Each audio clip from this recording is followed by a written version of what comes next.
All right, we have a game that's just gone final. Tennessee Titans and the Indianapolis Colts. Tennessee pulling it out in overtime, 34-31. This was a great game between these two, the divisional game here. Ryan Tannehill, 265, 3 touchdowns, 2 interceptions. Derrick Henry kept in check a little bit today. 28 attempts, 68 rushing yards, but a big day for A.J. Brown. If you had him in your fantasy lineup, congratulations. 155 receiving yards. He also had a touchdown on 10 receptions. And Michael Pittman Jr. continues to be a great fantasy player. 86 receiving yards today and 2 receiving touchdowns. And let's go to Jay Feely, who was a part of that game today. Jay, that was a very exciting game between these two teams. What did you learn about the Indianapolis Colts today, despite the loss to the Titans? They were right in this to the very end. Well, they came into this game, Darius Leonard said it was a must-win game. They understood that if they lost this game, they fall 3 games behind the Titans in the division race, and really 4 if you count the head-to-head. So it was so important. They got off to exactly the kind of start they wanted.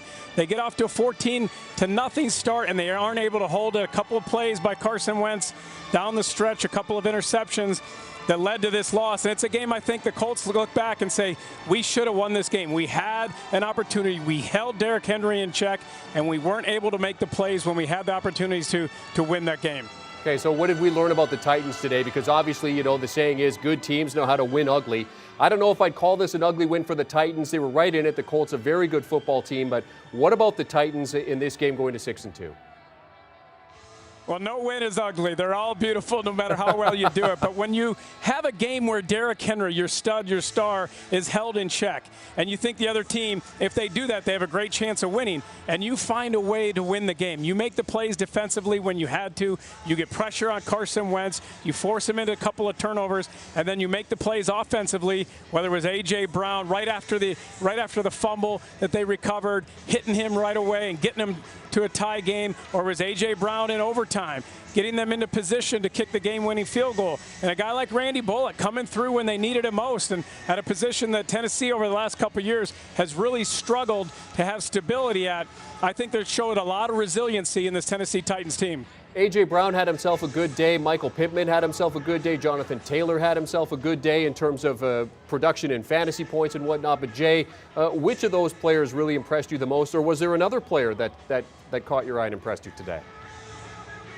Well, A.J. Brown, you know, he played really well. When you don't have Julio Jones and you know that the defense is going to be focused on A.J. Brown, for him to go out there and to have the production that he had, consistently getting open, making contested catches, and really putting that team and that offense on your shoulders, because we talked about the fact that Derrick Henry had a tough day, that the Colts did a good job. So A.J. Brown had to put this team on his back, and he certainly did that. Jay Feely, part of the broadcast crew as the Tennessee Titans defeat the Indianapolis Colts. Jay, thanks for joining us after the game today. No problem. All right, so in terms of a fantasy outlook for this game, when you see a lot of points, Jamie, you're thinking you're going to get a lot of fantasy points out of this game, and it certainly came to pass. A lot of big numbers here, but not necessarily from at least one of those players where you were expecting big numbers from Derrick Henry. We got scared from Derrick Henry when he left the game early in the first quarter. Everything seems to be fine, but this guy's just having so much work. You have to wonder if it's going to start to take its toll. 28 carries in the game today. How many catches did he have? None. No catches. Well, he had one taken back. That was a penalty. It's got to be wear and tear. It's going to start to be a problem. They don't have a bye until I think week 14. So, you know, hopefully we start to see a little bit more Jeremy McNichols just to take some of the workload off of Derrick Henry, make sure he's healthy the rest of the year. Pete, you're shaking your head here. You're agreeing with that in terms of the workload here. Well, no, this is a good sign for the Titans. It's 2 weeks in a row where Derrick Henry has not been what he was earlier in the season, and they still won the games. That's a good sign for the Tennessee Titans.